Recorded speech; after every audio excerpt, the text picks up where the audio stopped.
What's poppin', everybody? Hello and welcome to Popcorn Culture. My name is Ben Carlin and I am your host. Here with me today is my brother Jay, who will be in every episode. That's me, the other one true host sometimes, you know. Okay, I mean we have an Occasionally. official leaderboard. Yes. I am officially tied with neither, I believe. Okay. All right. Actually, Ben, on this note, can I read you a review? You absolutely can. Okay, we haven't read a review in a while, but I was looking through them today, and this was a lovely 5-star review from Hazy Dream, who points out something that I feel like needs addressing. Okay, it says love it, but ... and I was like, uh-oh. But then it says in the info on the podcast app, it says Ben and Jay are both hosts, when that is most definitely wrong. But other than that, best podcast ever. And I was like, what an egregious thing we do need corrected here. We need to go in, this is probably just a note for like Cat or something, to go in and update the description on the podcast app that says something to the effect of, occasionally Jay, the one true host, gets to host. Yeah, absolutely. Yeah. Absolutely. Like the podcast that is occasionally hosted by Jay Carlin. Yeah, like, we exactly. can like literally just not address me at all. And it's just like so this is the way that we balance it, is that we're laying emphasis on the fact that you only occasionally host. Right. But also not mentioning me at all. Right. And people be like, wait a minute. Who's this guy? Oh my gosh, I have to tell you that one of the like kind of odd and interesting things about having a podcast is that like a lot of my friends, IRL as it were. Yeah. I think having Ethan, the editor in the office, has made me like lean on like little text-based abbreviations way more than ever before, because he is just like literally one with jargon / lingo. He just gets it. So like, you know, he'll like say like abbreviations in our like little Slack channel, which is how we like communicate here in office. And I'm like, Google's, what does that mean? Oh, okay. Hilarious. Oh man. Okay. ROFL. Yeah. LOL.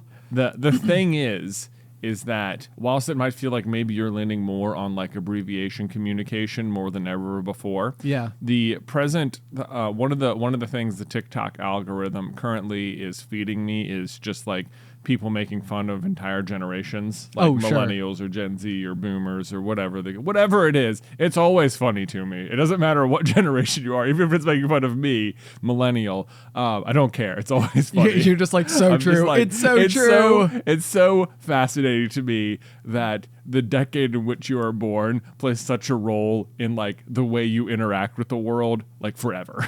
Yeah. You know? Yeah. It's like every generation kind of goes through like the same growing pains and same just like eye rolls with the generation above them. And it's like no one ever has like the foresight to see that the next generation will do the same thing to them.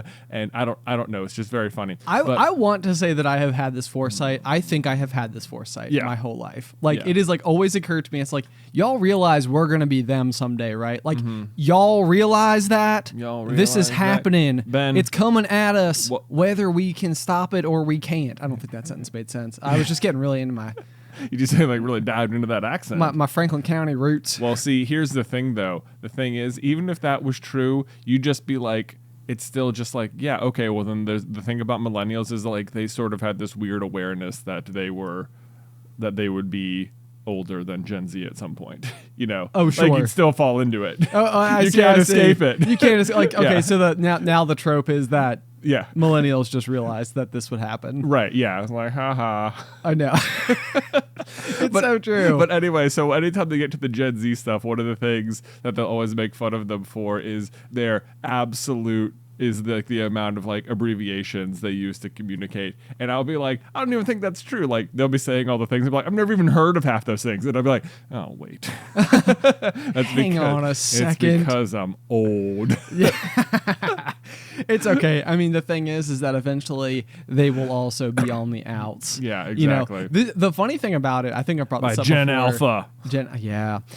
The funny thing about it, though, is that I do tend to feel like the entire vernacular of like the human language as it pertains to what is on the most cutting edge is almost always being created by middle schoolers. Right. And then it's almost like by the time this is the thing, is that by the time any of us know what it is, it's already out. It's too late. You know, like I feel like the act of you knowing about it is what fades it out. Exactly. Yeah. It's like you've now gone too far. Yeah. But one of the things that millennials do as well as other generations as well, but is listen to podcasts. And so I had we could just make fun of Gen Z all we want right here. It's not gonna they go hear it because they're definitely not listening. No, I'm just kidding. No, they are. I love Gen Z. This is another thing. I'm like as long as I was a millennial, I hated all like the like Gen X people just like dumping on the millennial generation. I was like, I will not do that. Oh, sure. Gen Z. I think that's good. And I go both directions with that. Like I feel like, you know, there's always like fun that can be had, but like also don't be mean. You know? Don't be mean, right? We all get it. We're all just victims of the time we were born, whatever. Exactly. You know? Let us enjoy ourselves. Right.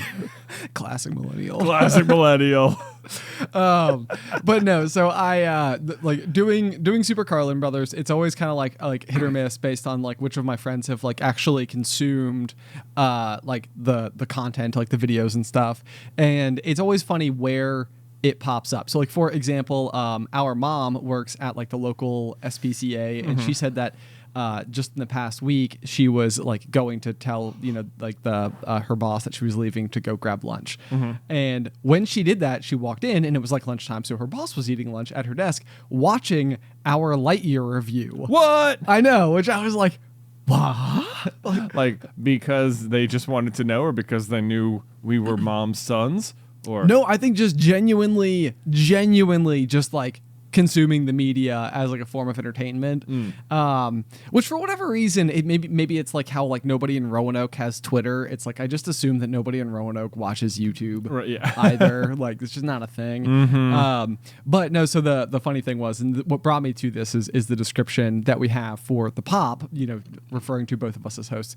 But I was hanging out with like a neighborhood group of friends the other day, which is like a new thing because we're all like fairly new parents, and I think by way of like walking our strollers past each other's homes, we've sort of like come to realize that we all coexist, and it was like, should we all just like hang out? So we did that the other day. Oh, nice. Which was fun and exciting. Yeah. And so I was, you know, of course telling them like, you know, what I do and everything. And so one of them like while we're having this conversation, we had sort of like meandered away from it, but I guess he had sat there and was like Googling the things I was saying to be like, wait a second, popcorn, like, you know, so he started like whatever. And so I don't know, he was number just one podcast in Roanoke. Yeah, well, yeah, I mean, we've been on a billboard. I mean, we were on a billboard that I'm not sure you ever saw. I don't think I ever did, oh, man, despite the fact that it was not far from my house. True. But anyway, so it was very interesting watching this other person be like, James and Carlin discuss, like, you know, and like, so he started like reading the breakdown of like last week's episode, and I was like, man, this is so odd to me that like this is findable. Like it was almost like, of course it's public information, but to me it felt like this odd, like usually people IRL don't know that like I do this in this capacity, right? And so it was like I was like, now I feel weirdly vulnerable. They're like, what if he goes and listens? And the other guy I was talking to was like, yeah, I've listened before to like a few episodes, more than a few episodes, but I've listened to it a fair bit. And it was like, I'm a full-on little colonel. I was like, what? No. Yeah. Really? Amazing. IRL friend, how about that? Wow. So shout out to Nelson in case you're listening. Hey Nelson. Nelson, yeah. Anyway, so yeah, shout out from the other one true host. Yeah, well, yeah. I don't think we've met yet. The occasional host. The occasional one true host, as it will soon say in the description of this podcast. Out of 135 At which point I expect everyone to go just leave a review saying, wow, thanks for updating the information. I really love this podcast, and before there was this big but looming around, like that the podcast description wasn't totally correct. Right. But now I can finally leave my 5-star review because I feel better about the things. They fixed it. Exactly. Oh man. Anyway, so I don't know if I had anything else there. How about a fun fact about Abraham Lincoln? I love fun facts about Abraham Lincoln. I think I've technically maybe already told you this fun fact on a different stream before, but I felt like it needs to make its way into the pop as well. All right. Okay, so you know how like Abe Lincoln is known for having like a top hat? Well, yeah, sure. You know, like it's sort of like an associated characteristic. Right. Turns out he used to store stuff up there. Like, are you serious? Truth fact. Truth fact. He would store like important like documents in his hat. That is amazing. That is, it feels like the sort of thing when you're like 10, you immediately start doing. Like someone got you a top hat for Christmas, you're like, stuff's going up here. Stuff's going up here. I'm going to put stuff up there. Like I can imagine him like leaving, who is his wife? Mary Todd Lincoln, right? Yeah, that's right. Sure. That sounds right. Yeah. He's like, hey, Mary Todd. Probably what he called her. MT. MT. IRL wife. IRL wife. Check it out. Look what I got. Look what I got going here. Are you ready for this? She's like, Abraham, you have pockets. Because he would call him Abraham. Yeah, or she would call him Abraham. Yeah. You have pockets. Like, I don't need pockets. I have this hat. Yeah, I store all my things. Look at this. It would be like the greatest thing ever to be interacting with someone, you know, IRL, and have them like, you know, be like, man, I wish I had some bug spray. And they're like, oh, hang on a second. Hold on. Yeah, bug spray. Let me pull off my entire hat where I store my bug spray. Do you think this is like the origin of like magicians pulling things out of hats? It very well could be. It wouldn't surprise me even one bit if Abe Lincoln invented rabbits and hats. Maybe at one point in time, Abe Lincoln had a child who had a pet rabbit, and Lincoln was going to give a speech somewhere, and the child was like, hey, you should take Bazooka Joe with you. Bazooka Jack, Ben. Bazooka Jack, I'm sorry. Yeah. You should take Bazooka Jack with you in case there's any sunflowers that he can consume on this adventure. And Abraham was like, well, I'll just put him in my hat. There's plenty of room up there. Plenty of room up there. You could grow a sunflower up there. Whoever would have designed that hat in the first place? Like, what is the point of like the stovepipe hat? It's so big. So big. It feels like the wind would blow it off your head. Is it as big as we think, or is this another thing that's like caricatured out of proportion? It's probably caricatured out of proportion, I'm sure. But you know what? It doesn't really change the fact that it's like, it's not the most practical lid unless the original intent was for it to be a head pocket. It's like a head pocket. You know? Exactly. It's like you walked into the store and the guy's like, hey, you should check out my new hats. They got tons of room for storage and stuff. And then as time went on, we failed to continue to store things in our caps. In our caps. Well, I mean, the thing that Lincoln would have going for him is that, one, he was way taller than the average man, so it's not like someone could reach up and steal his hat and whatever valuables he was concealing up there. Plus, probably treasure, most likely. Probably treasure. Let's be real. On top of that, he was a known grappler, so you don't want to try and steal from Lincoln. Right. You don't get in the Wrestling Hall of Fame for nothing. Exactly. Anyway, now I'm thinking that at some point in time we should almost definitely have popcorn culture stovepipe hats that come complete with pockets. Oh my gosh, PopHats? PopHats. PopHats? Yes, no, I love calling it a pop hat. A pop hat. A pop hat. Oh my gosh. Maybe absolutely should be a thing. Maybe what you could even do is take off your pop hat when you go to the movie theater and fill it with popcorn. Oh, why not? Built-in container, plus then the folks sitting behind you can still see the screen because you're not wearing your pop hat anymore. Exactly. You're going to like sit down in front of someone and they're going to be like, oh no, but then you take it off. And you're like, want some popcorn? And they're like, oh, thanks. Now we're like lifelong best friends, probably. Yeah. I mean, I guess you need like, now how is it going to work that you put the hat on your head with the popcorn in it and then remove it from your head without being covered in popcorn? No, I've already thought this through. It's not a problem. All you have to do is just lean forward a whole lot. You just kind of lean forward and then you kind of do like that fast, like, whoop.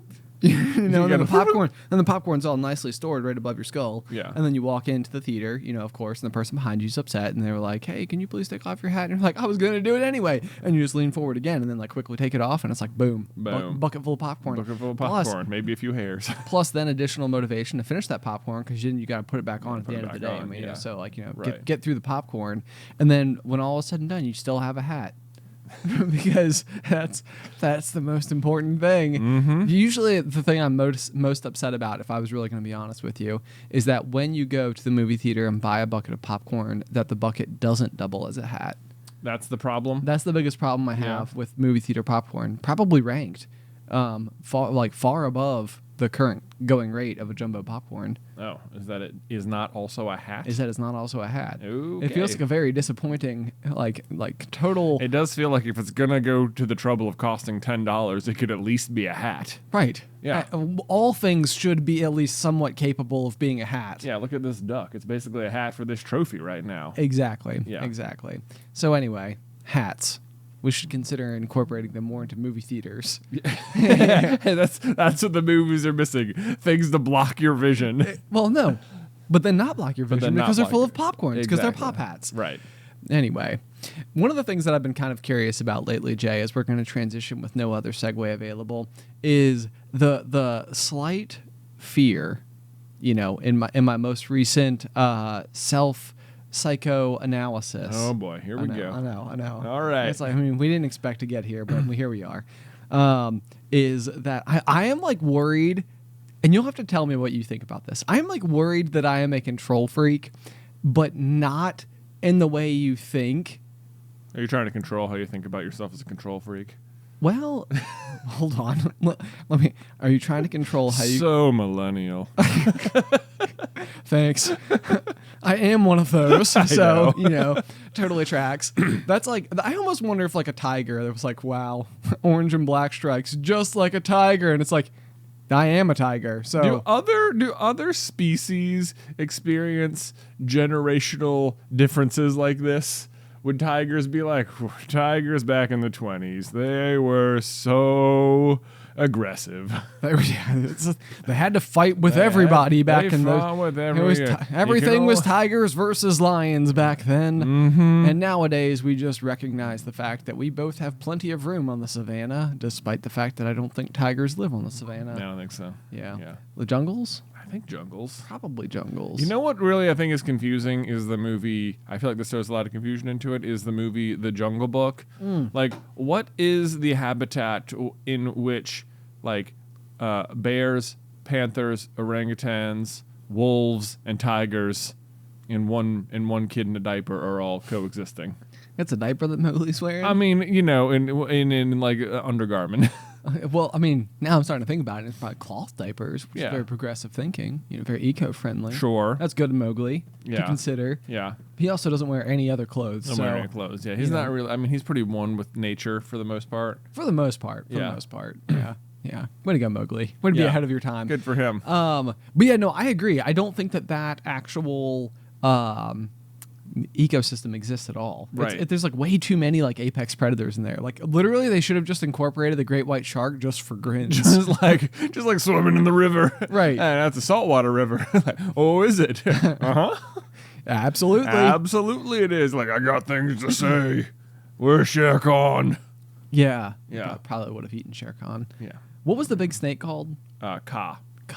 Yeah. Okay. I don't feel like I'm as familiar with the movie The Jungle Book as I possibly could or should be. Oh, well, the remake's pretty good. Yeah, okay. Well, I'll give it a review. Yeah. Anyway, but yeah, so on the note of this, I've been thinking about it a lot lately, because it's odd the circumstances or the situations where I'm extremely hesitant to do something, and I feel like, I don't know. Let me try to explain it, because Alice and I were talking about how when I first got into rock climbing, for example, I would pretty effectively say that getting into rock climbing is one of the most significant decisions in terms of how much impact it had on me as an individual out of probably any other one thing, maybe shy of starting Super Carlin Brothers. Both things in my life that you had to talk me into doing in the first place. You're welcome. So yeah, thank you. Honestly, massive impact. But the thing with rock climbing, for example, is that this is an activity that I was basically born and built for. You know, I am tall, long, and lanky. Yeah. And even as a third grader, I think I could do 8+ pull-ups. Sure. So it was like the ability to move my body weight in this particular way. It was like I was well designed for it. And yet, when you first invited me to go rock climbing, it was like it was almost as if there was nothing I wanted to do less in the world.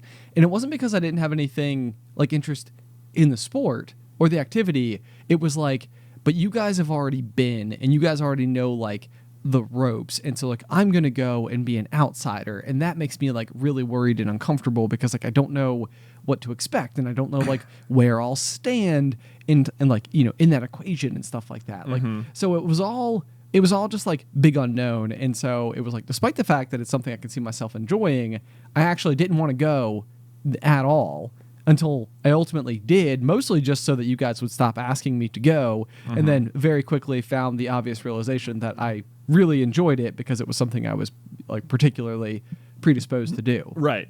So does all that make sense? It does. But the thing is that like this is what I mean by being a control freak, is that it's like I don't necessarily think that I need to make everybody around me do the thing that I want to do. Like I don't have to like make everybody else join my plans and being in control that way. I'm usually just more than happy enough to like sit something out if I don't have the ability to control that thing, which is effectively what was happening the first like 35 times that you guys invited me to go rock climbing. Right.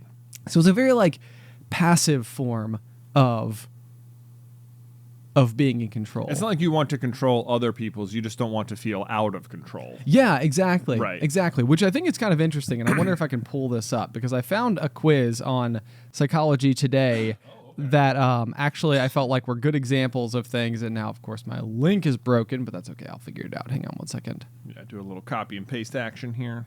So this was like me Googling, like my like, how do I figure this out? Like, am I a control freak? Yeah. It's like, if you are Googling the question, am I a control freak? The answer is probably yes. I do this all the time. It's like, do I have anxiety? It's like, you Googled it. Yeah.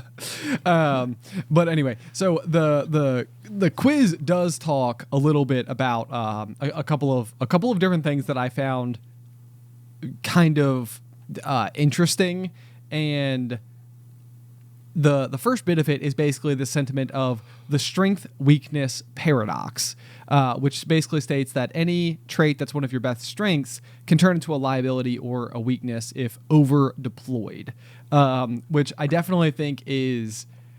There were a couple of examples that I felt like stood out to me very quickly about this particular thing. So the one that kind of struck me is, I'll give you the full example. It says, being diligent and persistent, for example, can be great, but can turn into bullheadedness when taken to extremes.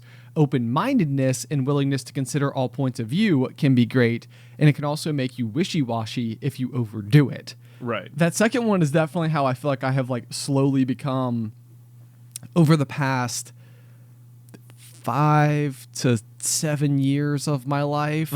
I feel like the more, and honestly, I would say it was almost like enter the internet and like being on the internet and basically having like your thoughts and opinions, going out into the ether, where way more people than the group that you may have like interacted with solely on the basis of proximity. Yeah. Had, like, that group had basically been expanded. So now, instead of like my thoughts and opinions and views of the world and stuff being only ever questioned by people who have had very similar experiences to myself, all of my thoughts and everything were being assessed by like thousands of people from every corner of the earth. Which meant that it was like, well, maybe now I need to like start rethinking things and like questioning what I actually know. But this is like that thought where it's almost like, man, I need to like take a few steps back on how much I trust my own life experiences, because those are not always indicative of the real world. Well, yes, sure. Okay, is that a fair statement? I mean, your life experiences come from the real world. I guess that's true. But it doesn't necessarily mean that what you've experienced is then accurate, like out as you like apply those thoughts to so many unique situations. Sure. Okay. So anyway, I feel like what has happened is that I've tried to become like a lot more open-minded and a lot less determined to believe that the way that I view the world is the correct way to view the world. But I have also felt like this has made me very wishy-washy on things. Sure. As time has gone on, because I don't have like extremely like the whole podcast, for example, we talk about like it's the strong opinions about weak things. Yeah. It's almost like you can do this because it's almost like there is no harm being done by deciding that like M&Ms are better than Skittles or something. Sure. You know, it's like hopefully I didn't just give the worst example ever, and it's like turns out, but. That was like an example of a situation where I feel like maybe like my open-mindedness has maybe like taken me a little bit too far, and it's like I've almost lost the ability to like truly grasp the ground that I would love to stand on. Right. Yeah. Like you've been open-minded to the point where you don't have like something you stand for at all. Exactly. Right. Yeah. You gotta stand like, for something or you'll fall for anything. Right. Yeah. Right. Feels like that If should be you a song stand or for something. Nothing, bro, what do you fall for? Yeah.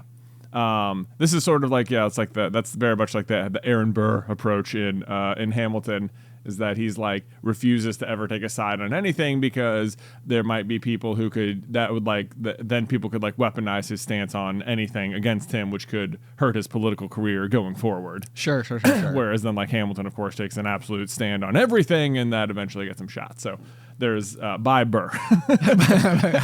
He took a stand on something eventually. Yeah. That Alexander Hamilton was ruining his life. Got it. Well, so anyway, I bring all that up because it was just like a building block. So it says like being well organized and getting things done, it can be great, but overdo it and you start acting like, and then it's like in air quotes, a control freak. So they gave me there's like a scale of 1 to 5, basically, like with 1 being like an activity that you do never and 5 being something that you do very often. So question 1 is, do you, air quotes, help other people drive, tell them which route to take, where to turn, when to turn, where to park, remind them that a traffic light has changed? Oh, I don't think you do that. No, I'm also asking you as well. Like as a I'm lobbing it in your direction. Like, do you think you do this? Is this a? No, I don't think so. Okay. Yeah. So a 1. Okay. What is it? What are my? Is it like a 1 out of 5 or something? 1 out of 5. 1 being basically never. 5 being like you do this all the time. I suppose I would give it like a 2. I suppose. 2. Okay. Sure. Seldom. Sure. Seldom. I like it. Yeah. I like it. Okay. 2. Do you devote a lot of attention and energy to keeping your personal environment organized? Yes. 5. Probably like 4. 4? We'll call it a 4. I'll Okay. go to 4. I like 4. It's not like my only concern. Sure. Yeah. This is one where I feel like I have so much variability. Like my home, I tend to keep like rather neat and tidy, and like everything goes back where it needs to be. My desk at work is just like a mess at all times. Yeah. I don't know why. Like in one area of my life, it's like well cared for, and in the other it's like just totally neglected. That is curious. My desk is one where I feel like I do try and keep it more organized, because the more like clutter I have on my desk, the more I feel like I'm distracted from doing actual work. Yeah, that makes sense. Whereas at home, the idea of everything being neat and tidy is extremely appealing to me. However, the nature of having 3 kids 4 and under is just, it's not realistic. Sure. There is just stuff everywhere all the time. However, I do try and make it, we always make it very much a point that at least every single night that, at least all the dishes are in the dishwasher and it's running, and all the tabletops are wiped down, and I try and prep the coffee every morning. Like, that much of my routine and life is like organized and remains clean. Fairly constant. Maybe not every single thing, but that's like the one thing where it's like, and then in the morning, if I have the opportunity, I very much will try and empty the dishwasher as well, because that is like one of those like bottleneck points that I've noticed where it's just like, oh yeah, if you get to, dinner the next night and you never emptied the dishwasher, it's like, well, now you got to completely empty it and reload it. And then reload it, which and in the meantime, of course, nothing went into it throughout the day, meaning that all of the stuff that needs to go into it is now blocking you from putting the stuff away, and chances are there's aforementioned children being loud and wanting your attention and making everything hard. So nice. So maybe this is where like priorities fall into the equation a little bit. Like for some reason, my priority about my home must be higher than my priority about my desk. But I will tell you the one that I'm trying to get better at. I will even say I'm trying to get better at my desk. But my car is one where like I feel like famously my entire life I have been like one of those people who has like effectively like lived out of their car. Like it just at all points in time, it's like there's a remnant from like that one trip we went on where, you know, there's like a whole bag full of overflowing rubber ducks, and there are these like suction cups that I can use to like pick up aquariums, and it almost always feels like they're like in the back seat. Right. There's probably like a to-go coffee mug, you know, like a Yeti tumbler, Fred the One True Cup, rolling around back there. Yeah. And I've tried to get really, really good about this. It's like I try to make it so that every single time I get out of my car, I'm taking like everything out of it. Yeah. So that like it's always clean. But it is like, it's like a battle for me. Like I have to like really like put like a lot of attention. A lot of men is like I just want to go inside right now. Oh, I know. Yeah. Well, I mean, and like frequently I'll get home from work and like Alice will come out and like literally be like holding Addie at the top of the stairs, and both dogs will be like barking at me to come through the gate and stuff. It's like, it's not like I'm just pulling up at my house and there's like, it's just like quiet. Oh yeah, I think about this all the time because when I get home, like there's certainly stuff in the back of my car that I would love to get out, but it's like the idea that I'm going to be able to do it all in one load is not realistic, and the idea that I'm going to be able to make it inside the house where everyone is suddenly going to like converge on me and then be like, all right, I'm actually going to make 2 or 3 trips back out, and like people aren't going to be running trying to, you know, be around my ankles and going outside and running in the front yard and getting near the street and like, you know, climbing all over. It's like it shouldn't be that hard. But it's just like, is it really hurting anything being back there? I guess not. All right, let's just go inside. The good news for you is that I have a very strong feeling that Luke is going to be like particularly like tidy. Well, we can. I mean, I don't know. His room gets pretty messy sometimes, but possibly, yes. We'll see. I am very much trying to instill. I will say in front of them all the time, like, Daddy doesn't like messes. You know. Oh, good. Like, I want them to know. Like, so you're gonna have like a trademark characteristic as a dad. Yeah. Look at you go, branding. Yeah, that's right. Like, we don't like messes. Right. We, the Carlins, don't like messes. Yeah, well, man, like some team spirit. Yeah, I like it. Exactly. I like it. I feel like I always try to imagine like what this will like translate to. Like, so like if Luke's in like his dorm room, you know, with his like 3 roommates or whatever freshman year, and he's like, guys, we don't like messes. We don't like messes. Yeah. Mess is bad. Mess is bad. Mess is bad. All right. Yeah. Let's keep it clean in here. You should be able to make your bed so tidy you can drop a penny and bounce it off or something. Oh, boy. I feel like people used to always say that about like boarding school when we were kids. Oh. There was that, and then like I feel like boarding school as a threat was like a thing that came up a lot as kids, and then this like idea of like a permanent record I feel also came up as a kid. What does that even mean? Yeah, it's I don't think it's a real thing, your permanent record. It's because of Doug. Was it Doug? It was Doug. I think the Goofy movie also has like a whole sentiment where Max takes over like the what is it called? He goes and like performs on stage when like the principal's talking to everybody at the end of year thing, and he calls Goofy and he tells him he's gonna end up in prison or something. Anyway, no, I remember the vice principal in the show Doug would constantly be threatening the students with things going on their permanent record. Well, maybe it was like a push, you know? It's like the people at Nickelodeon were talking to like the people at like, I don't know, big school. Yeah. I'm assuming that's a thing. Mm-hmm. The board of directors probably. Yeah. And they were just like, hey, we need to instill like a permanent record thing that like kids then like fear for the rest of their life. Because I definitely do. Are you looking something up related to? I'm looking to see if your permanent... Is your permanent record real? Okay, what does it say? Alas, the myth of the permanent record has been debunked. Although student records will contain personal information and possibly make note of disciplinary problems, students can rest a little easier knowing that their every little move isn't being recorded in a permanent location for the whole world to see. I don't know that I ever feared that the whole world could see it, but I definitely was like, if I get in trouble in 3rd grade, then I probably won't get a job someday. Yeah, this is the threat they want to loom over. And yeah, the way it like, they always said it like when you were a kid on like movies or cartoons or something. It was as if like any person of authority you ever met in your whole life probably just had that folder of your whole permanent record like in their back seat or like in a filing cabinet within arm's reach. It is not until you just said it in this particular way, but you're absolutely right. I definitely was operating under that assumption that every single person who's ever had power over me somehow had my permanent record. Right, like you're like a job interview, like pre-internet or something, because that's of course what you're dealing with when we were kids. There wasn't internet. No, so, yeah. The assumption would be like you'd be at a job interview, and the person interviewing you would be like, "Well, let me examine your permanent record here." But that's the thing. Like I would have assumed that the time between making contact and them setting up the meeting was the time necessary for them to have the folder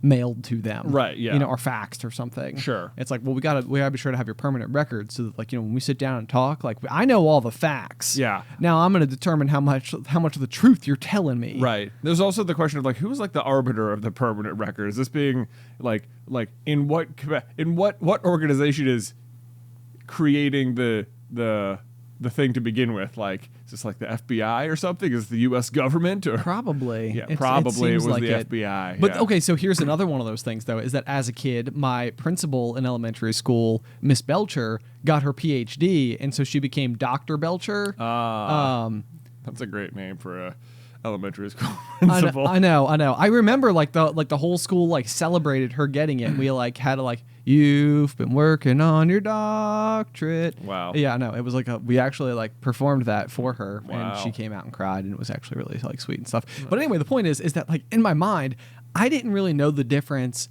between like the doctor we went and saw for like health reasons and like the fact that she now had a PhD. And it was like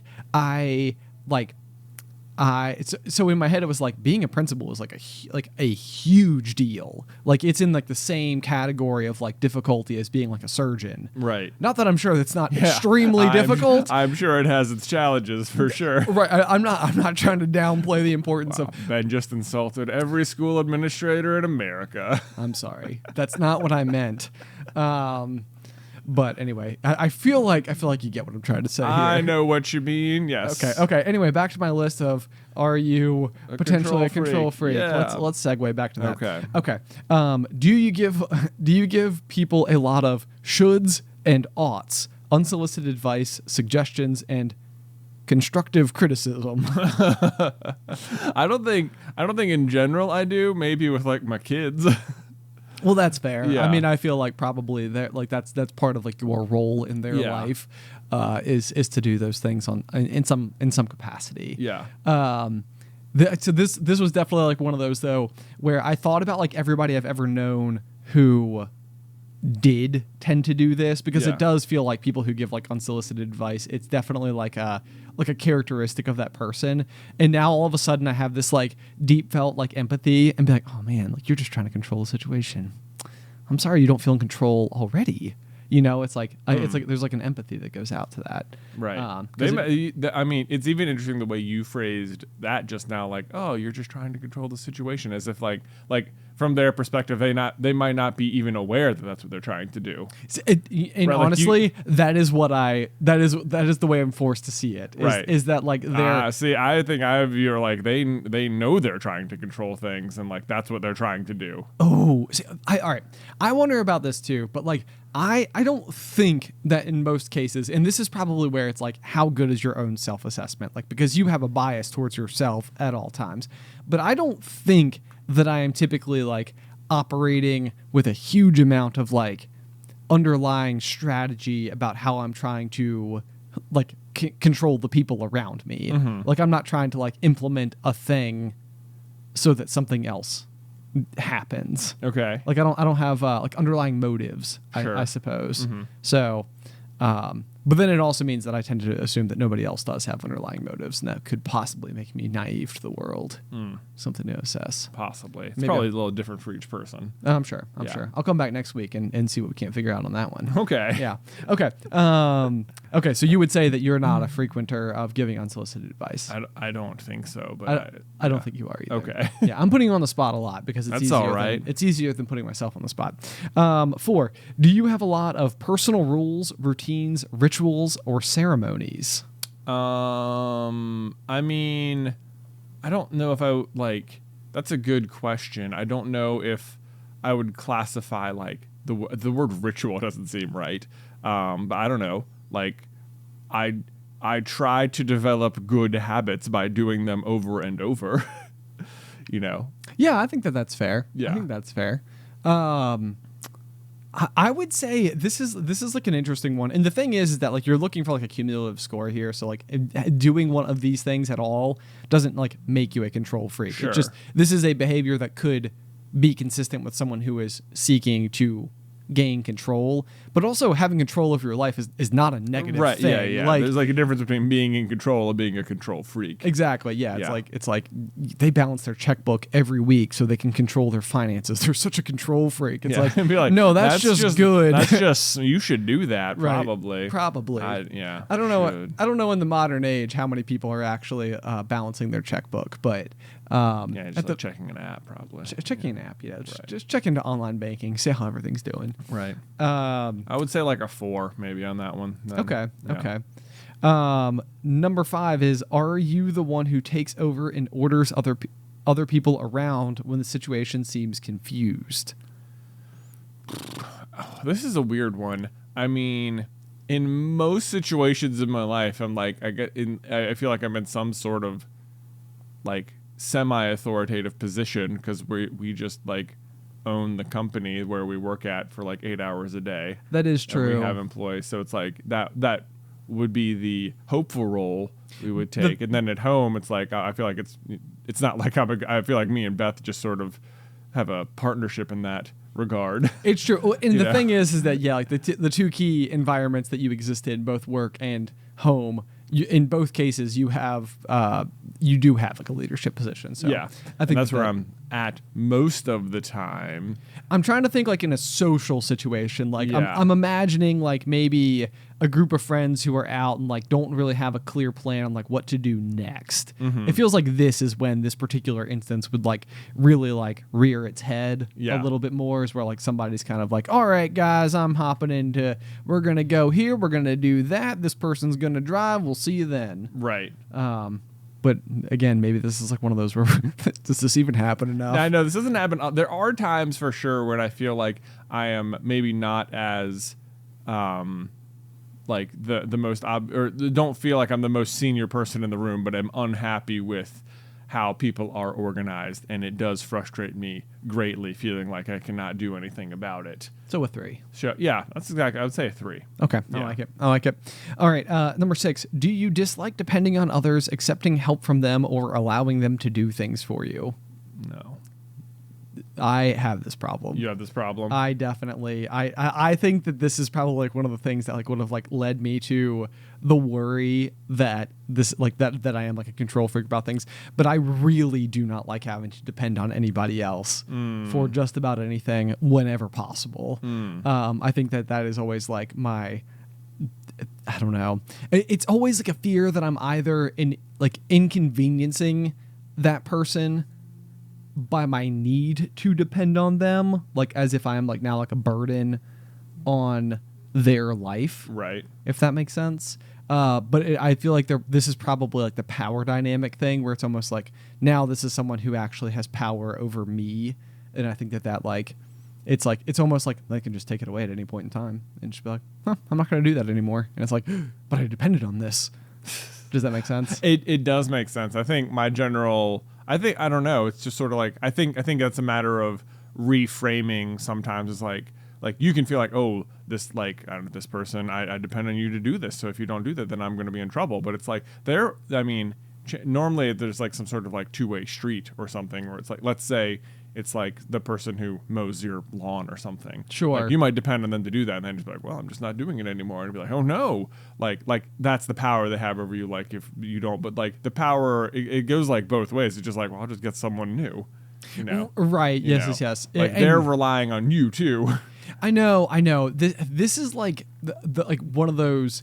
I think I talked about it just before, but it's like the fear of the unknown. It's like I don't know who I will be able to find to like mow the lawn immediately, like, which means I have to like jump into action, and it's like I don't want to have to do that because I don't know how I'm going to solve that problem yet. And So I think that's probably like where part of the control comes from. But this is also that like things are not as bad as you think they are. Right. And it's like, okay, worst case scenario, it's like you have to just like open the classifieds and find someone else who runs like a lawn mowing company. Right. I say classifieds as if I wouldn't absolutely Google this. Right, yeah. You know, or text my friends and ask them if they have someone that they use or something. Right. But it's like I would have like an irrational fear of having to like reconfigure this and like have to like talk to someone new and have to like meet with them and show them my premises and like figure out how their payments work and stuff like that. It's like none of those things are hard. None of those things are really that bad. None of them would even take that long. And Right. yet They're it's just like sort of like inconvenient. right. Yeah. Yeah. Okay. So I would say that one for me is like the one where I was like, well, that's a 5 for me. Okay. Yeah, that's bad. Okay. Number 7, do you insist on air quotes being right, having things done your way, or having the final word? This one might be a little bit. I don't know if I insist on being like right, but this is actually something I'm trying to work on. Like, oftentimes I will feel like if like that I have thought of a good way to do something and like let's just do it that way. Like you have determined a good way to do something and it's like, why would we do it any other way? Right. It's like this will work, so just stop. Sure. Right. Like I don't know. That is something maybe that I could see myself doing that at least. Okay. Thinking, like this is how it should be done. So let's just do it this way.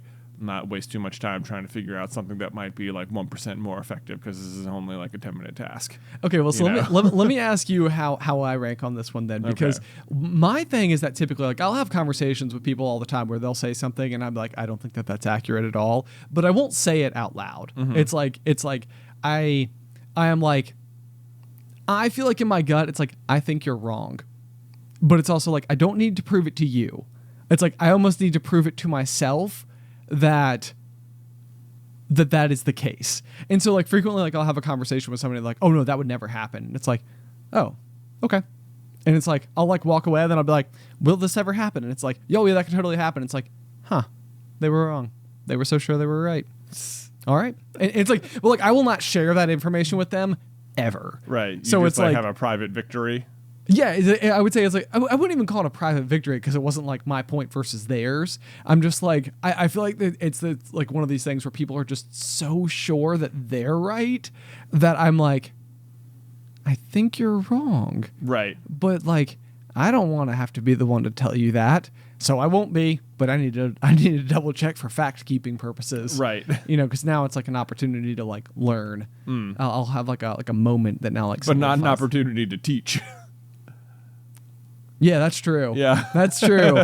I mean, and that's the thing is that like my tendency is to assume that like if I teach somebody that they're just going to think I'm going to come across as like a nag or something. So I was like, well, I guess I'll just go figure it out on my own. Yeah, I don't know. Sometimes just like a light correction's okay, I think. I guess that's fair. Yeah. But most of the time it's like I don't necessarily know myself. It's like I would also need to go and do research. Right. However, I also cannot believe the number of times that I would say every person I know, whether it's like at the gym, in the office, at home, with family members, where a conversation will come up where somebody doesn't definitely know the answer to something. And there is this like across the board unwillingness to open your phone and just look it up. Yeah. You know, I'm like, we can solve it. We have the answer in our pocket, people. Right. And it's like, no, hold on. And it's like, no, we could just, anyway. I think for the most part, people just don't take most things very seriously. And it's just like, if I operate under this belief, there's not really any harm in having this fact wrong or something. Well, that's certainly true as well. Yeah, it's like there's no harm, no foul, I suppose, when it comes to this particular thing. It's like we're not in charge of like any of this stuff. Right. So it's like, really, all we're doing is we're just distant speculators. So if we have it right, if we have it wrong, it doesn't really like it doesn't have a significant impact. Okay. Number 8. Do you overplan simple activities? Absolutely not. Absolutely not. No. Yeah, I would say that. Yeah, this is definitely not something that I think you do. I know that whenever I go on trips, I feel like especially I always like to come up with like a few extra things that I'll be able to do like once we're there. Well, that's not a simple activity. That's a trip. That's what I would true. say. Yeah, I was gonna say like that's. I feel like there's nothing wrong with wanting to like make vacation a little extra spicy. This question sounds like if you have a simple problem, do you try and use a complicated, like if your solution to all problems is complicated solutions. Right. Yeah, I would say that I'm probably a 3 on this one. I feel like there are absolutely instances where I will have determined that like that there is a rock and a hard place between like decision making tactics, and plenty of other people would be like, the rock is there, the hard place isn't. Like you're giving this like too much power. Right. And so I'd probably overly complicate that, where it's like, okay, like I don't want to like hit either of those, so I'm gonna try to shoot the gap. Right. It's like you're not even close to hitting one of those, so right. Just like veer a little left, and you're gonna be good. You're gonna be good. You're gonna be good. Okay. Number 9, and it's only out of 10, so we're almost there. Okay. Do you find it difficult to admit making mistakes, being wrong, or misinformed about something, or acknowledge that you've changed your mind? Oh boy, this is another one that like I feel like I'm always trying to work on not being like that. It's like such human nature to immediately be defensive about like you're wrong. And I think this exact question is like why people get into like such like vehement arguments sometimes. Like the act of change, like whatever it is like you're probably changing your mind upon, can feel like something that defines you as a person or something, and changing that and admitting you were wrong can make it feel like you were like existing incorrectly, or that like not just that you were wrong in this particular moment, but like you've been wrong your whole life. And like that is a really hard pill to swallow sometimes, even if it is the pill you should swallow. Yeah, I don't disagree with you on that. I mean, that's the thing is that I don't think it's as bad as people tend to think it is, but it's like, yeah, if you feel like a belief that you've had for a very long period of time is being called into question, and what's being asked is for you to like change that belief in its entirety, it's almost like, well, if I change that belief, then it makes like everything I was up until this moment like unacceptable or something. It's right. Like, and it's like, not it really doesn't. true. Yeah. That's just it's not like, how it works. here's the thing is like, if you realize that and then don't change, then you're also making every moment moving forward unacceptable. True. Right. But I feel like some people are more comfortable, and myself included, at times, just sitting in your discomfort rather than moving forward with the correct choice. Like I'll give you an example. I've recently been using one of those apps to like go through and like cancel subscriptions or whatever. Oh yeah. You're like, like, oh yeah, I forgot I was subscribed to this, or oh gosh, I didn't realize I accidentally got signed up after the 2-month free trial for this thing, and I've been charged, whatever those, Right. Yeah. Everyone's fallen victim to that. And like part of me like going into that was like I was so hesitant to even like the app sounded like such a good idea. Like, yeah, we'll just cancel stuff for you and it'll be great. And then you'll save money on stuff you don't want. It's like, yeah, but if I get this app, then it might tell me I've been making a mistake for years. Oh, and you know what I mean? I do see what like, you mean. Yeah. It's like the I've had this before, and it's exactly with like subscriptions where like specifically Hulu. I think I have a subscription to Hulu, and I would say that like probably over the course of a year, maybe like 1 month's worth of days.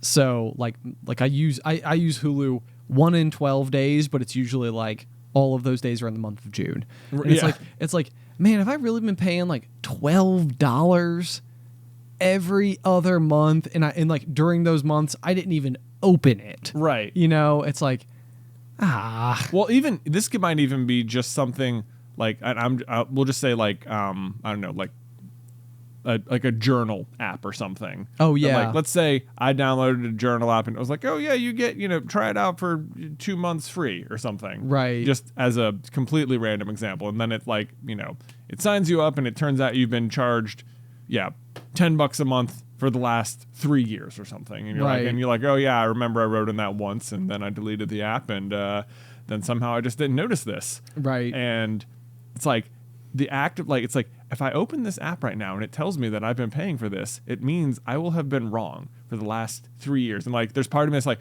I'd rather just not know, and then I won't have to feel like I made a mistake. But then it's like, that's so stupid, because all you have to do, if you get the app, is just click cancel, and then you will have made the mistake, but you will no longer be making the mistake. You've now fixed it. It's like I'd rather just keep making the mistake and not know than face the reality that I've made a mistake. Right. You know, that's like, true. That's like and that is like this weird. It sounds so obvious when you say it out loud, but I feel like it is a real boulder sometimes to move around in your brain. So anyway, I've been canceling subscriptions, and it's been great. That honestly, but it has been like this weird like pride thing. It's like I've really had to swallow my pride here and just be like, boy, even just the act of downloading this is basically admitting I'm a complete failure at life. And it's like, but it's not. It's definitely not. Definitely not. But that's what it feels like, you know. I don't know.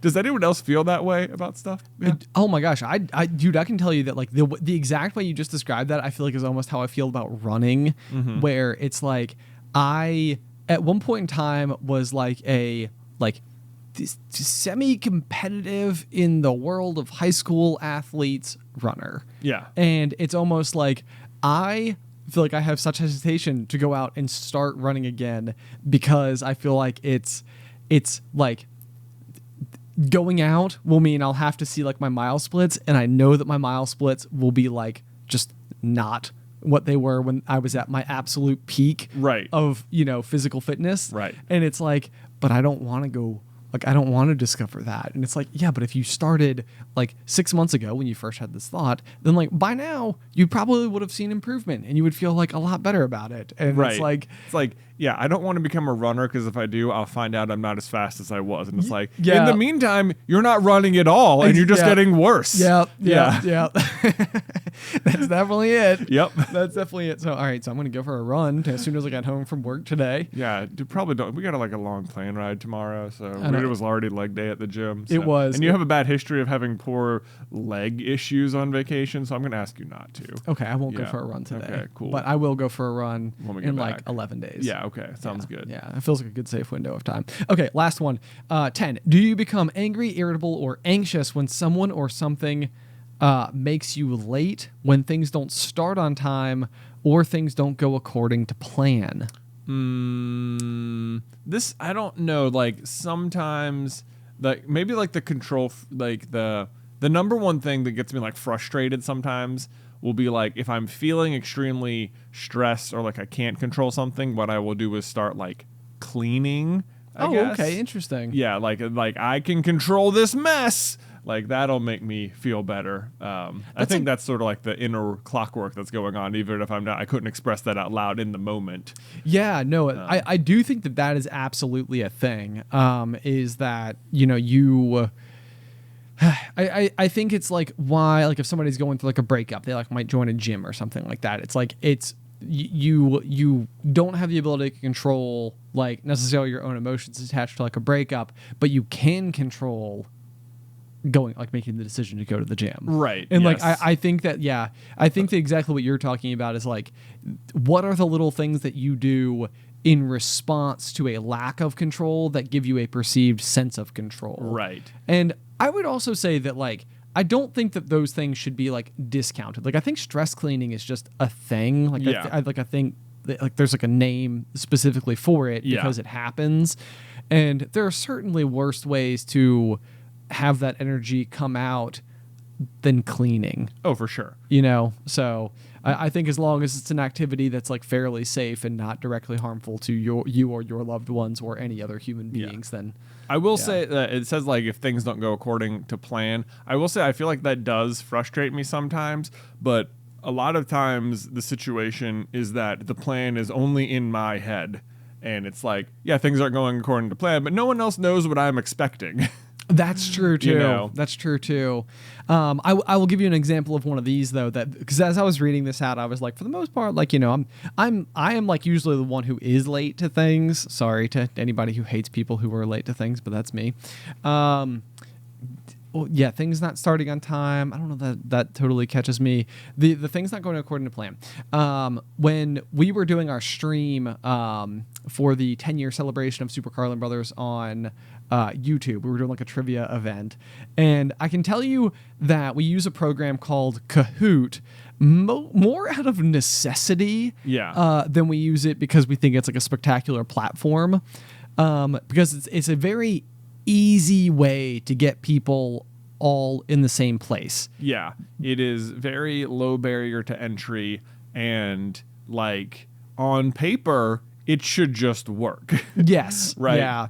Like, but we were having an issue with that where like we got into like the first round of trivia. You know, we had probably, I'm just going to ballpark it, like 1,400, 1,500 people who had all like joined the game, and we got through the first question and it like wasn't totaling scores at all. So everybody just had like a 0 count. Yeah. And this is like one of those moments where it's like, I am not the designer of Kahoot. Like as an individual, like I am the person who is attempting to use this tool before you know, like I'm the one using it. But like it was like I felt like a weird sense of like shame that like it wasn't working, and I was like, oh my gosh, all these people are going to be so frustrated with me, like they're going to be so mad that like Kahoot's not working. And I think like in the moment, like during the stream, was almost had to like take a step back. It's like you can't help that, you know. It's like there's like it just isn't your fault. Like it's inconvenient to you in the same way it is to everyone else, right? And so it was kind of like one of those things where I think I was able to sort of like go through like a quick mental process, but I could feel it like stressing me out because you're also like, you know, it's almost like you're live on stage. Yeah, well, a little bit. Yeah. You know, and all of a sudden it's like the projector's not working and you're like, oh man, hope you guys like my fake tap dance because that's all I got next. Yeah. No, I do know that is one of the things my therapist would always ask, like if I was like venting about a particular thing, like, do you have any control over that? And we'd be like, no. When you always know all the questions to ask. Yeah, it's just like and I feel like it's frustrating because like for the most part, I feel like that's my approach to a lot of things. Just like I don't have any control over that, so it's not really worth worrying about at all. And like that's generally my approach to lots of things. Yeah, this is probably where part of my problem comes into play, is that I have this like perception that I can affect change on certain things if I just like say or do the right thing. Because I'm sort of with you. Like I've always felt like I've had like a strange amount of peace about things that I know, like that I absolutely know that I can't change. Right. It's like there is nothing that I can do. This is out of my hands, and it's like it's bad, but like But it also is. It is absolute. Right. There is no like mystery about it. And again, it comes back to that sense of the unknown, because it's like, I could talk to this person and see if I can't smooth over that like miscommunication. But then it's also like, but then like by bringing it up, am I just making it worse by now like bringing it back to the surface? Then we're talking about it, and then what if that leads to like an argument, or what if I make it worse? It's possible. There's not a problem at all. Right. Yeah. Well, it's possible it's not a problem at all. And then I bring it up and then reveal to them that I thought it was a problem, and then they're like, hang on a second, how many other things that I don't know are a problem that you think are a problem? So that's welcome to my brain. I think those are the ones that get me the absolute worst, where it's like, could I do something? Like, do I have the ability to like fix this? Possibly. You know? Yeah. And that's like that area of trying to determine, I don't know, whether or not it's worth worrying about. And I think for me, usually it's like, yeah, I'm probably just going to worry about it. maybe time will heal all wounds, and eventually it'll just like quietly like go away and it'll be fine. Something else will reassure me. This probably just circles all the way back to just the like feeling like wishy-washy, or like not having like a particular stance on something all the time. Because it's like, if you know exactly where you stand on something, then it's like it's easier to not be as bothered by possibly having offended something with your particular version of, you know, or your particular stance, because like you at least can hold the conviction that like it's like that was how I felt about it. Whereas if you just say something, you're like, oh, that might have offended someone. It's like, well, and it's like I don't want to bother them about it. But then it's like, especially bothersome to you then because you don't even know how like you care about it. It's like I don't want them to think about this about me because I don't even care that much about that thing. Yeah. You know what I mean? Yeah. You're right. Yeah. Well, I think you are, at least. I think you're right. Because I think that's my other problem too. Is I will absolutely like something might happen, and then I'll get further from it, and I'm like, was it really as bad as I thought that it was? To the point where I maybe made a decision about something, right? And it's like I will retroactively start to doubt myself, and it's like, no, you probably, this is where journaling would help, you know, because then you can go through, you can put the notes down, and you can go back and see conviction right there on the page, boom, written in ink. Yeah, I almost said blood, and I was like, that'd be so morbid. That'd be kind of weird. Yeah. Dad pricks his finger every night. Here we go. Here we go. Now time to write my notes. Time to write. People eventually would find my journal under my bed and be like, whoa, this guy was crazy. Yeah. Not a control freak, but definitely something else. Something was the foot. Something was the foot. Anyway, guys, hopefully I think we just spent nearly an hour determining whether or not any of us are control freaks. Well, I don't know what your total score, I don't know what my score was or what your score was. When you took it, did it determine that you were or were not one? No, I actually withheld taking it until we were on the pop so that I could kind of go through it. I would actually say that the interpretation of your score says the following. So if you scored a 10 to 20, it says, are you being honest? Basically saying probably you're probably being too light on yourself. 21 to 30, you can live and let live, which basically would just be the idea that you don't absolutely have to be in control. 31 to 40, you probably have some control issues. 41 to 50, yep, you're a control freak. So those are the totals for you there.